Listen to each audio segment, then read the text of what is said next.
Esta edición del Infil es presentada por Apuestas Royal. ¿Qué tal? Bienvenidos a este capítulo del Infil Podcast. Les saludamos Carlos Balmores Rodríguez y Efraín Sabarce a pocas horas del inicio del torneo 2024-2025 de la LBBP.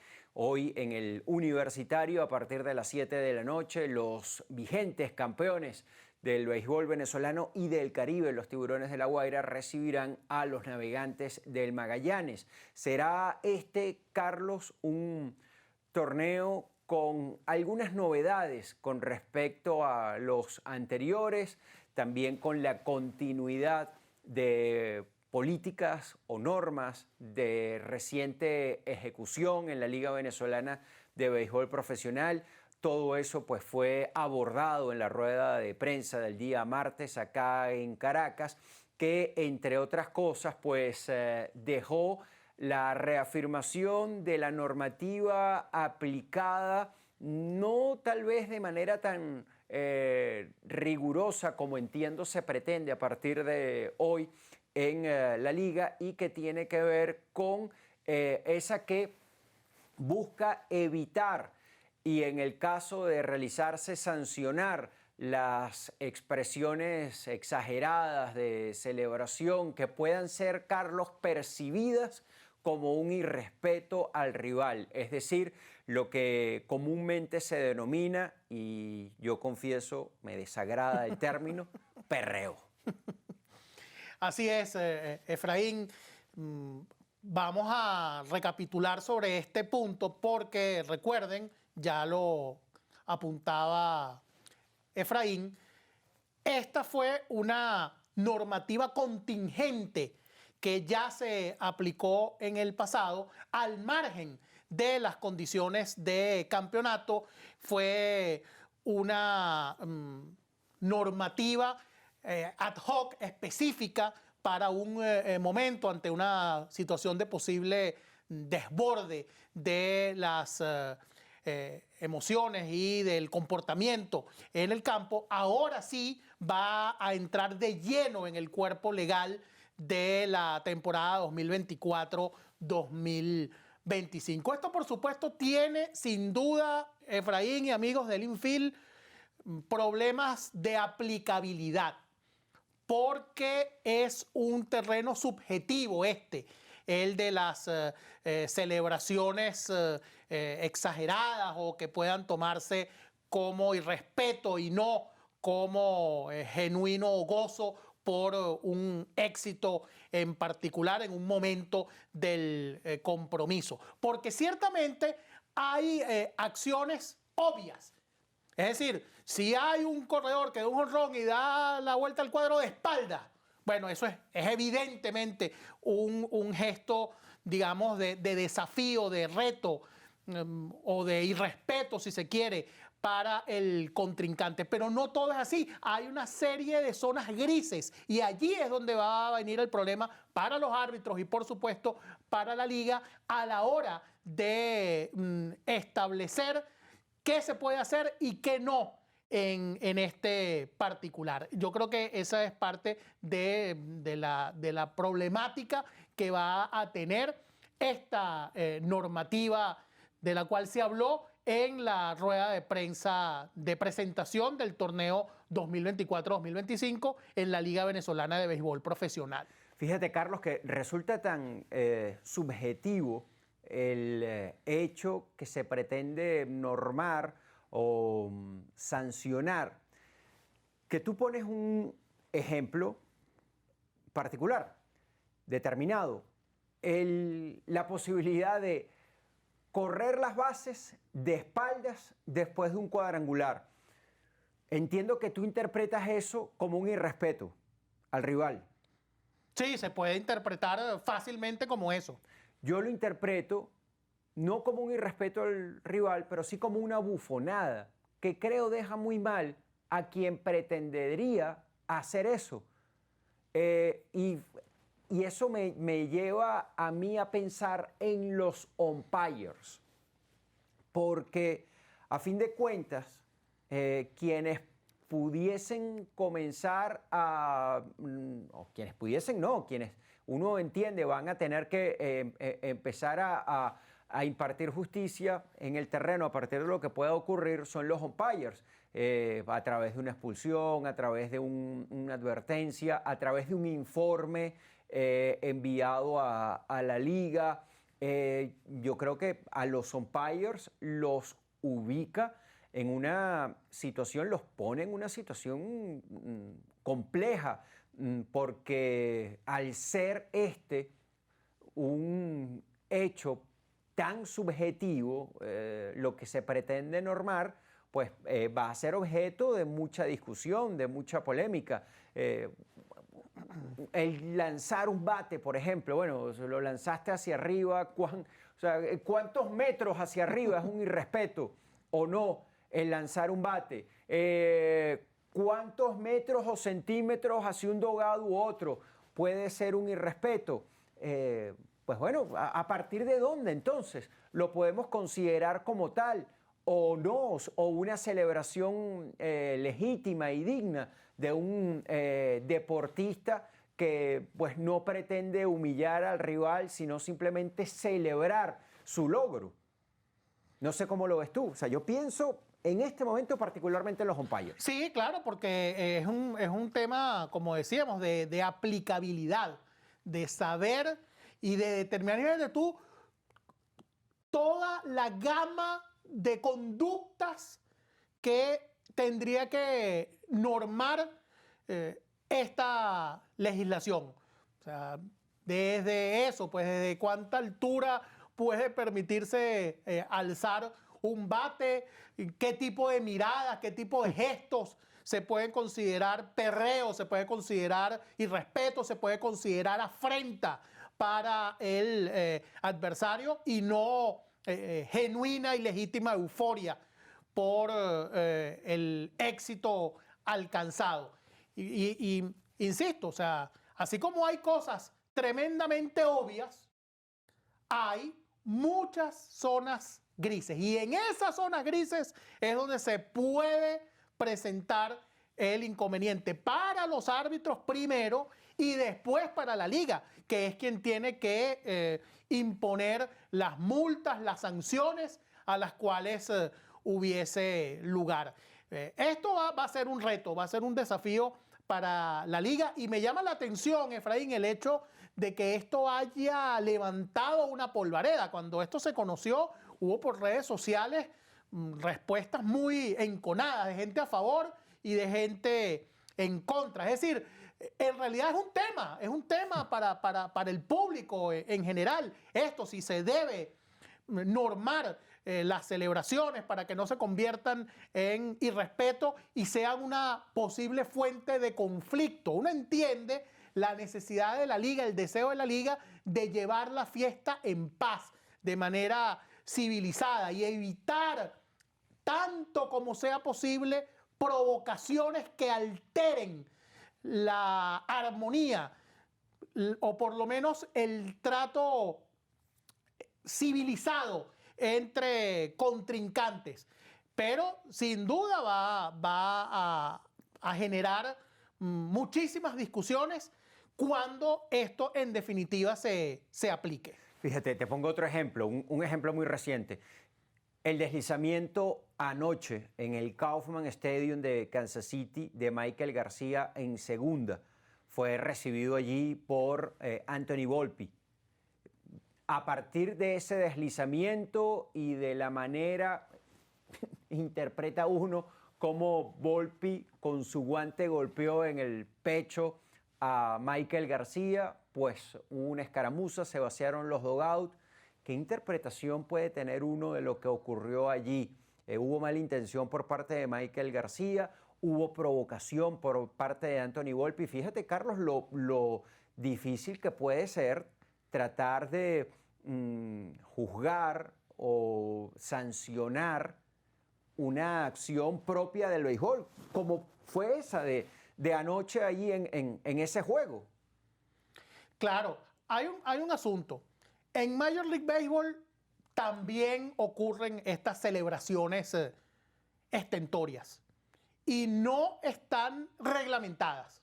No existe tal cosa como una fórmula antiperreo en las grandes ligas. Si no existe allá, no sé por qué habría de aplicarse aquí. También hay otro prisma desde el cual mirar con respecto al tema de la subjetividad, ¿no? Mira, no hay nada más subjetivo que la intencionalidad o no de un pelotazo. Y sin embargo, los árbitros juzgan eso, presumen eso. Y la liga también. Y las ligas también. Y lo hacen en Estados Unidos y lo hacen aquí. Alguien pudiera decir, bueno, si esa subjetividad se le permite a los árbitros, esta también. Esa pudiera ser otra lectura de este tema en específico. Este es el Infield Podcast. Ya regresamos con ustedes. Descarga y gana ya. Apuestas de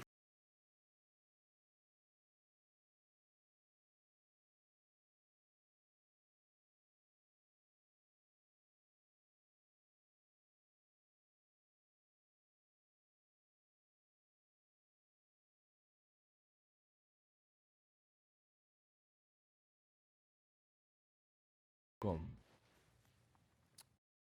Tal vez la principal novedad que se dio a conocer en la rueda de prensa previa al campeonato 2024 de la 2024-2025 de la Liga Venezolana de Béisbol Profesional fue la implementación de un draft de novatos. Esto es algo de lo cual se ha venido hablando en los corrillos del béisbol profesional venezolano desde hace tiempo. Gente que aboga por este sistema en teoría para robustecer a los equipos con menor presupuesto, con menor poder adquisitivo, con, digamos, desventajas a la hora de construir un plantel que pueda ser contendor en pie de igualdad, o por lo menos con algo de equidad con respecto a el resto de los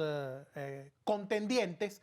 Y esto, pues por supuesto, llamó poderosamente la atención. Hay que ver cómo va a ser la norma. Lo que sí sabemos, Efraín, es que, bueno, como generalmente ocurre en todo draft, va a ser en orden, digamos, inverso a cómo quedaron los equipos ubicados en la tabla de posiciones en la ronda eliminatoria. Es decir, en este caso, Caribes de Anzoátegui, que fue el equipo sotanero, el que terminó con peor récord, escogería de primero. Y el puntero de la ronda eliminatoria, en este caso Cardenales de Lara, sería el que elegiría de último. Ese es el formato, pero todavía quedan muchas preguntas por responder de cómo va a ser y cómo se va a desarrollar este draft, quiénes entrarían allí, cómo va a ser el proceso para de alguna manera normar ese draft, cómo sería el empadronamiento de los novatos. Sí sabemos que son peloteros que no hayan firmado en la Liga Venezolana de Béisbol Profesional. Eso abarca incluso a peloteros de grandes ligas, pero todavía quedan, digamos, asuntos pendientes, Efraín. Creo que a mí hay algo que me parece positivo con respecto a esto, sin todavía pues tener claro los puntos que acabas de tomar en cuenta, Carlos, y tiene que ver con el hecho del por qué lo veo positivo, porque de alguna manera así pues los equipos evitan caer en la tentación de pronto hacerse de peloteros que son pues tan jóvenes que pueden ser considerados todavía niños a través de preacuerdos, que me parece en este caso es lo más importante, ¿no?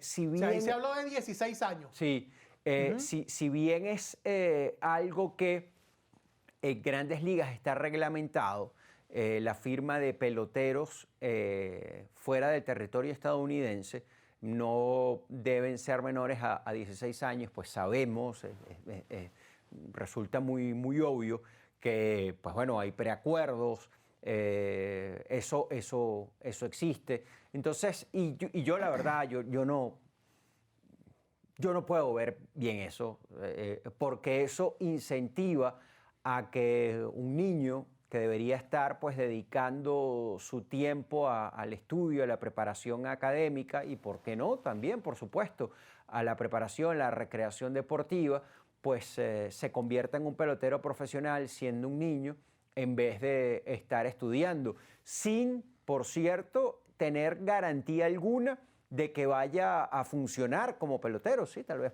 pueda recibir un bono atractivo, pero entonces el no estar estudiando en los años que debería hacerlo, pues hace que esa persona, de no tener una carrera lo suficientemente exitosa como pelotero profesional, que es la mayoría de los casos, pues tenga inconvenientes ya de adultos. Desde ese punto de vista, pues lo veo como algo positivo. No sé cómo lo evalúas, Carlos. Sí, fíjense que quienes defienden la creación de un draft internacional en Major League Baseball o para Major League Baseball, dicen que precisamente una de las ventajas sería acabar con este tipo de prácticas perversas, ¿no?